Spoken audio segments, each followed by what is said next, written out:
Welcome to Allies or Enemies. I'm Jess. And I am Shawn, and today we are continuing our top 100 favorite board games of all time, and now we are in the top half. So today we are counting them down from 50 to 41. And this time it's up to me to get us started, so let's get right to it. My number 50 is Kanban, and Kanban is a game all about efficiency of running an automotive factory, which isn't a theme I would normally drawn towards. It does not sound as fun as it is. Yeah, but it's so engaging. It's Vital Lacerda who does such a great job of these interconnected systems. And what I really like about Kanban is the time as a resource, because when you're placing your worker, you can go to spots, but you might have to go to somewhere where you just don't have as much time to do things. And I think it manages that really cleverly.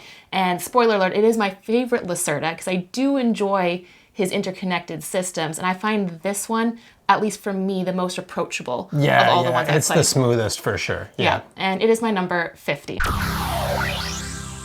My number 50 is Azul. And I really mulled over which one, and it's between two for me. It's Original Azul or Summer Pavilion. Last year, Summer Pavilion was on the list, but this year I'm going back old school with the first Azul, just because I've been playing it on BGA a little bit more. And it's such a classic. It's such a solid game. And Azul, if you don't know it, first of all, it's beautiful. It's got these awesome little Bakelite tiles that you pull out of this bag, and they come in these lovely little patterns. And it is a super mean drafting game, and you don't realize how mean it is. And I love this about so many of these great gateway games, is on the surface, it's just this game where you're drafting tiles, you're putting them in rows, you're scoring points. But really what it is a game about making other people take tiles they don't want. And they can get so many negative points from that. Yeah, you can really trap people with this game and make them just take all sorts of stuff that they can't possibly place anywhere. And once you kind of understand that dynamic, this becomes such an interesting game. It's already an interesting game, but it's even better once you've played it more and you get good at the mean side of it. And it is my number 50. My number 49 is Manhattan Project Energy Empire. And this is a game where you are a nation and you are making energy, and you can make lots of clean energy. You can also make dirty energy, and you're almost motivated to because the oil cans look so good in this game. But when you make dirty energy, you are polluting your board, so you have to find ways to clean it up. But what I really find clever about this game is whenever you put a worker out, you can activate the cards of that same color on your tableau. So even though you may just be doing the one action for that, you could be doing 2, 3, 4 bonus actions. And I love games when you can create or draft or buy your own bonus actions, your own worker placement actions, because you really can control the combos that you're able to pull off. And it does such a great job of doing this, and the speed of the game, the pace, is so good too, because it just is constantly pushing you forward. Once we understood how that worked, but it's great because you really set the pace as the players. Yeah, and it is my number 49. My number 49 is Botanic, and this is a 2-player specific game, and this is a new one to us this year, and we only know about this one because a bunch of people on the channel kept saying, you guys need to play this game, you're really gonna like this game, and you were 100% right. We love Botanic. We play it so often. Botanic is it's a 2-player tile drafting game where you're building a little grid of tiles, and those tiles are pipes. It's this crazy Dr. Seuss looking pipe system that sometimes has flowers. Those flowers score points. I don't know why, but that's fine. And in it, you've got 3 rows in the middle of this thing.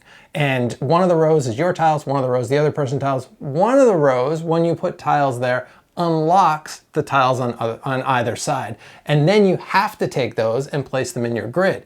Which usually is good. Sometimes you can really screw people by giving them a tile they definitely do not want. And it is definitely going to be hard for them to place because you need to connect all of your stuff together in order to score those points. And it's just a really clever little abstract puzzle. Such a smart game. And it is my 49. My number 48 is Earth. And Earth is a game about the planet Earth. I love nature themed games. And so you are building out a tableau, and the tableau is cards that represent different trees, leaves, ferns. You're adding like plants to, or like leaves to them and growing stems on them. And while you're doing all of that, you are trying to fulfill various scoring conditions and give yourself bonus actions, because one of the key things is anytime someone picks an action, everybody else also gets to do that action, just it's not as strong, but everyone also activates the cards in their tableau that correspond to that action.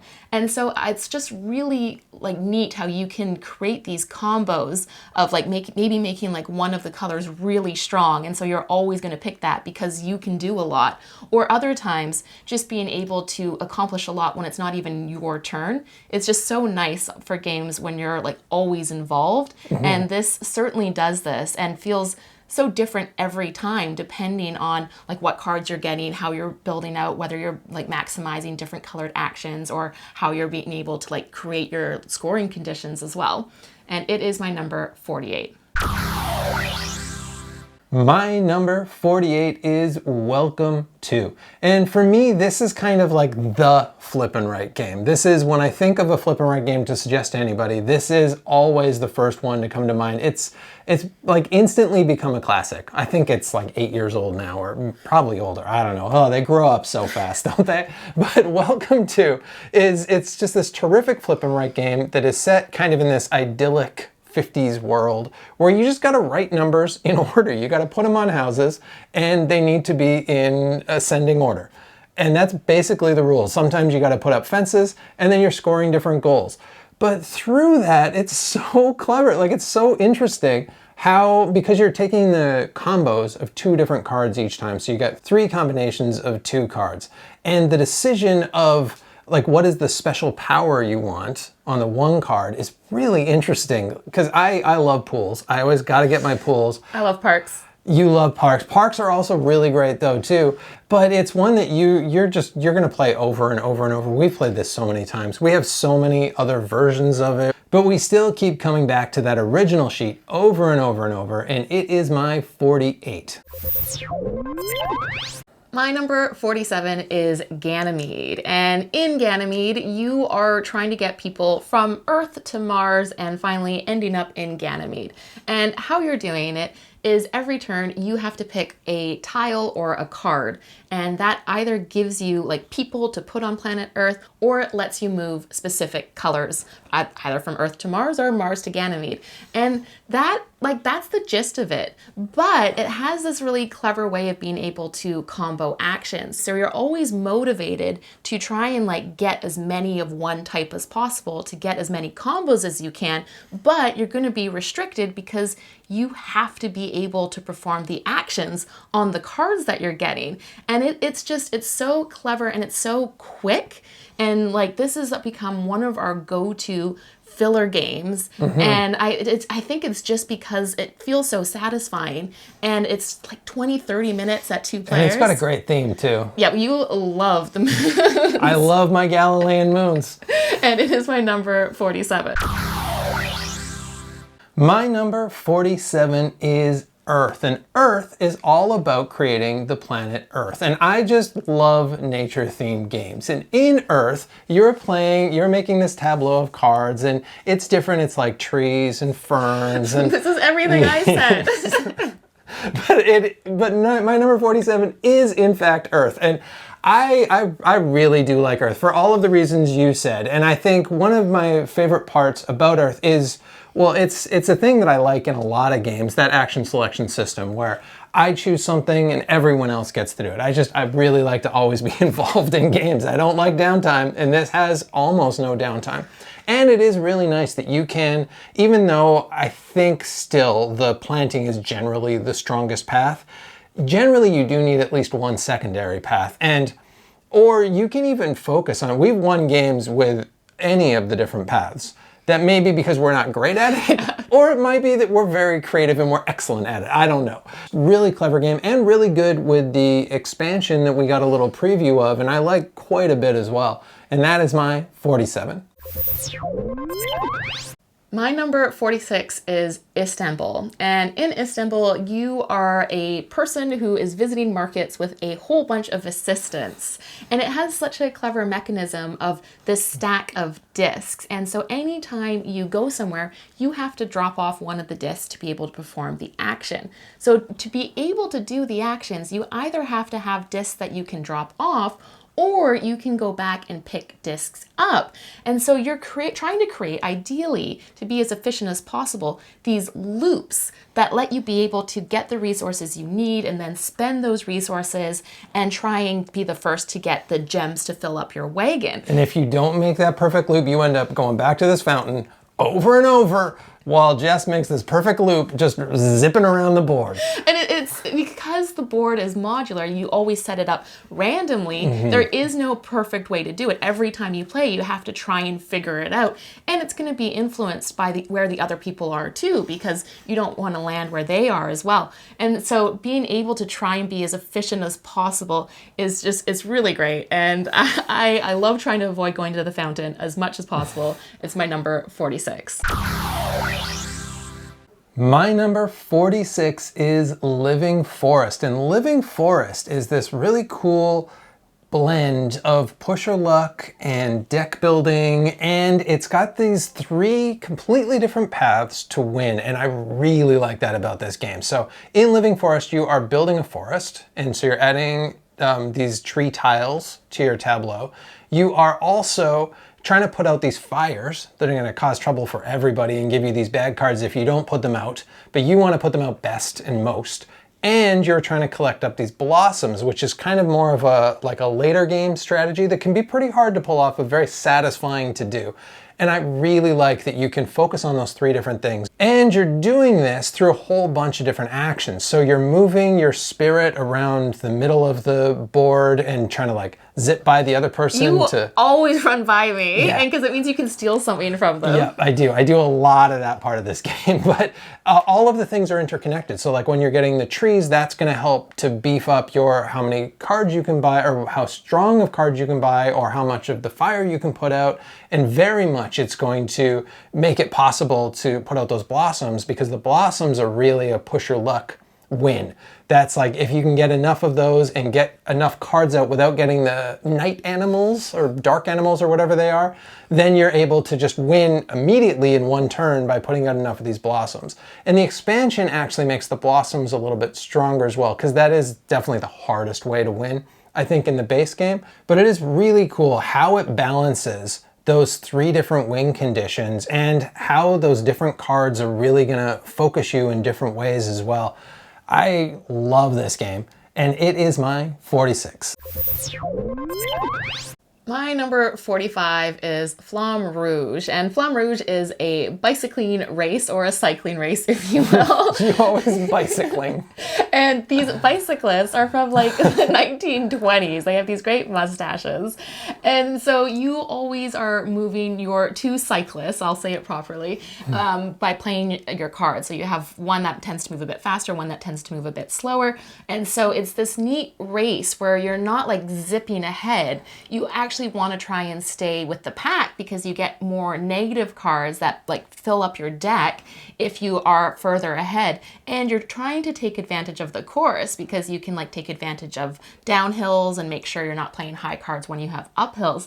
And so it's just a neat way of being able to be a race without feeling like you always have to play the highest card. It can definitely be advantageous to play a lower value. And it's really fun to do a tournament. There's this app that lets you do it, and you like are tracking who wins each one and then who's the overall winner. So if you haven't tried it and you have Flamme Rouge, I highly recommend it. And it is my number 45.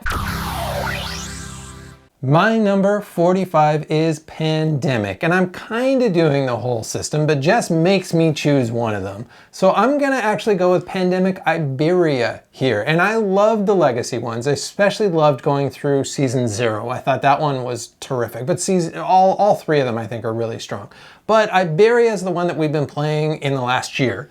And I think it does such a good job of, it's basically Pandemic. And if you don't know Pandemic, you're scientists and doctors, you're moving around, you're trying to get rid of cubes. Those cubes are diseases, they're gonna spread around the world and kill everyone. But Pandemic Iberia does a great job of, it makes it so much classier. And it adds— So pretty. It is so pretty, and it adds just these nice, like enough little extras without being too much extra. So you're building this this train network around that you can use. You're sailing around the outside of Spain as well.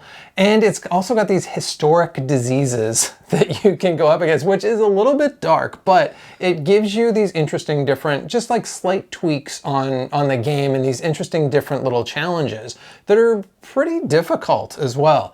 And so I love its prettiness, and Pandemic's just a game that we've continued to like since like the beginning of our board gaming. It's had so many different interesting iterations, and that is my 45.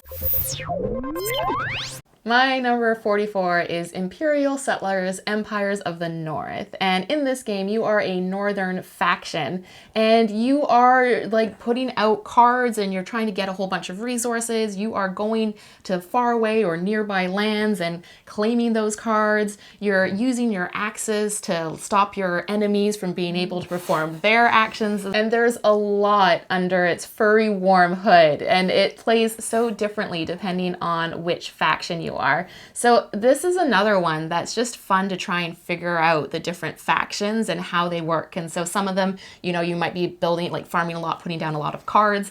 Other times you might be really trying to go out on the expeditions and collect the different like goods and things. There's one that just does taxes. Yeah, basically. And we've got tons of expansions too. So we've added in other ones, and some of them are really mean, just like trading resources. And you always give me the worst deal. Oh yeah, for right. Those the ones. One that does trades, but you decide the trade. Yeah. So I feel like I could play this game so many times just because of all of the factions and all of the different ways they can play in the different order that the cards come up. And it is my number 44.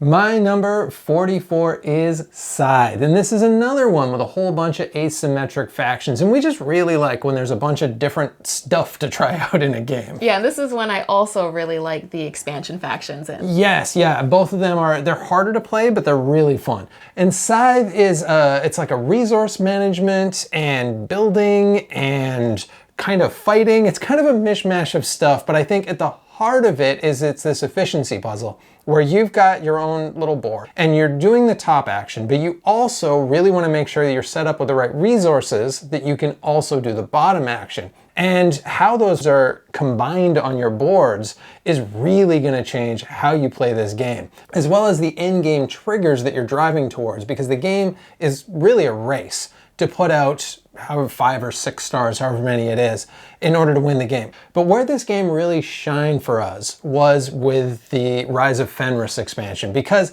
the base game kind of works at 2, but it really becomes just totally an efficiency resource game that you're playing in your own little section and you maybe see each other once and fight.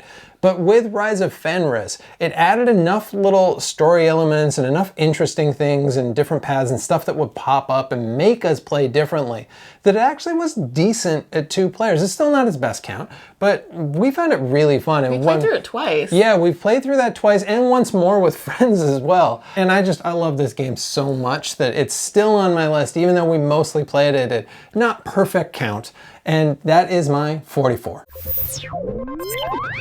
My number 43 is Scout, and Scout is a card shedding game, and this has been one that we have played a ton this past year, and we have introduced it to so many people. And so in Scout, you are trying to get rid of your hand of cards, but the trick is once you're dealt your hand, you cannot rearrange your cards. So hard to do. It was so tough the first few times because that's usually what you're used to doing. But you have to look at the cards how they are. You can either have it one way, you can look at them upside down because they have different numbers on either side and have it that way. But once you have your decision, that is it. So you are trying to play your cards down in a way that beats whatever's on the table and hopefully leaves you with strong sets of cards based on how they've come together. And so this is one that we've found really easy to introduce people to, and because it takes like maybe a game to wrap your head around it,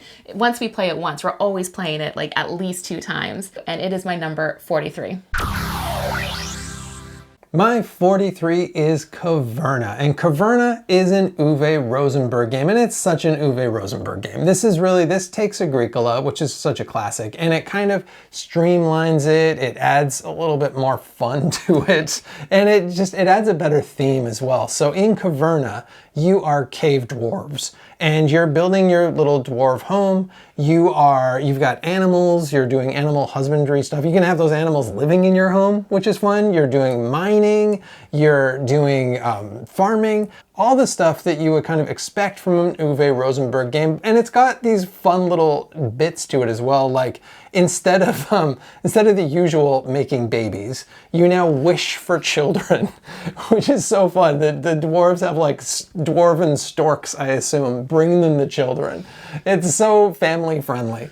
But what makes this even better, I think, is the expansion. We keep talking about how much we love asymmetric races, but this one has asymmetric races, and they're really going to focus you in different ways. So some of them are really going to have you just doing the cave stuff. Some of them are going to have you just doing the farming stuff. Some are going to give you a whole bunch of people. Some are only going to give you a few, including one that actually eats rocks, which I really like. But it's got so many different interesting paths, and I like being pushed down those different paths and like kind of pushed out of my comfort zone a little bit in this as well. Such a great game, and it is my 43. My number 42 is Carcassonne, and Carcassonne is such a classic, and it has stood the test of time because this is one we played early on in our gaming and we still play so often. It is just such a great tile placement game where you are both adding to Carcassonne the city, and you are trying to build your fields, trying to build your castles, trying to take over each other's fields and castles. This is a game that when you first introduce to people seems so like charming and lovely on the surface, and then once you steal their first thing, then the light goes off and they're like, oh, this could actually be really mean. And so when you're paired with somebody who is equally as mean, which I think we are now, yeah, it really becomes like this really cutthroat game. And there's a ton of expansions. Some are better than others, but even just introducing an expansion gives it a new way to play, which is fun to explore. And it is my number 42. My number 42 is Brass Birmingham, and this is a game that on previous lists, it hasn't even been on some of the previous lists because I'm so convinced that I don't like it. And then Jess always has to talk me into playing it, and I always remember, oh, I really do like it. And it just so happens we played it fairly recently, so I remember right now that I like it. And it's because it just looks so grim. It looks like, I think, the Midlands during this time. Sorry, Birmingham, but it looks very smoky and industrial, and it looks like it's going to be a lot of work. It is a little bit of work, but it's really clever, interesting work. So it is this just really smart route building game where you're putting out canals in the first era and then trains in a later era, and you're putting out buildings. And these buildings also have your resources on them. So they give you coal, or they give you iron, or they give you beer, which is super important to this process. And there's this interesting balance where you want people to take those resources off because you need those resources to build a lot of your other buildings, because then you flip your tile and it's worth points. But you also want to hide that so you can use those resources. Especially the beer. Especially the beer, because those are kind of few and far between. This is a game that is like almost as confrontational as a completely indirect confrontation game can possibly be. Because when you're scoring points, you just score multiplied by the number of buildings that your routes connect to. You don't care whose buildings are there. So you're really trying to make sure that people can't just quickly join up to like your full Birmingham and steal those points that you've put the work into. And it's just such an interesting game. I totally understand why this has become so popular recently. and it is my 42.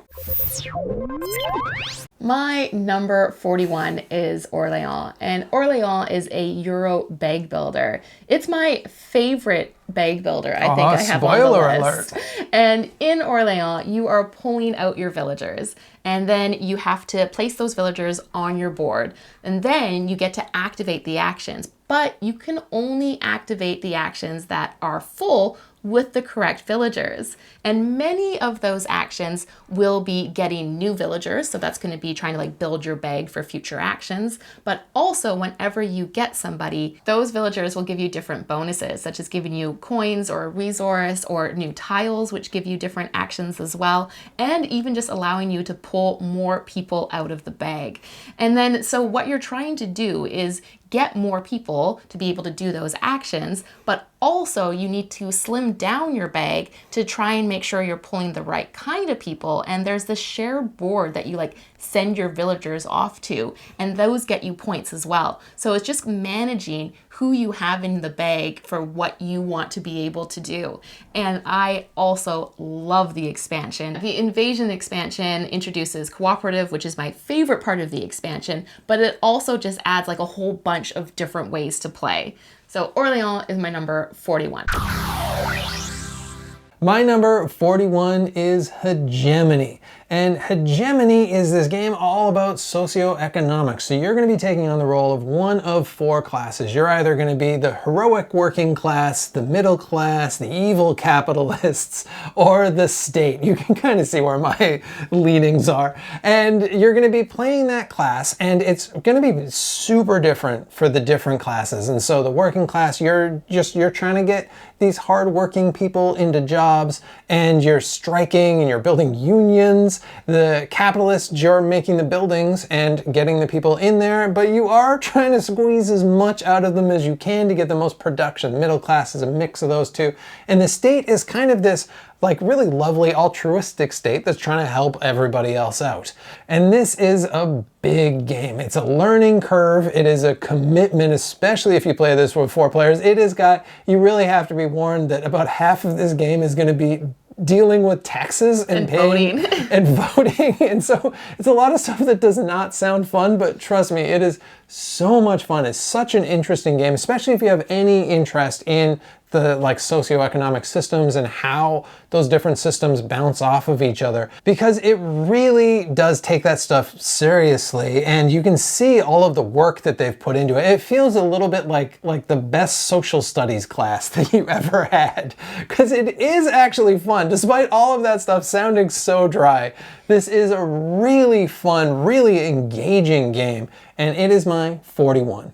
And that is it. That is our 50 to 41. Next time, we're counting down from 40, and we're getting oh so close. Thank you so much for watching. Please let us know in the comments if you played any of the games we talked about. And as usual, please like, subscribe, and hopefully we'll see you next time for another game.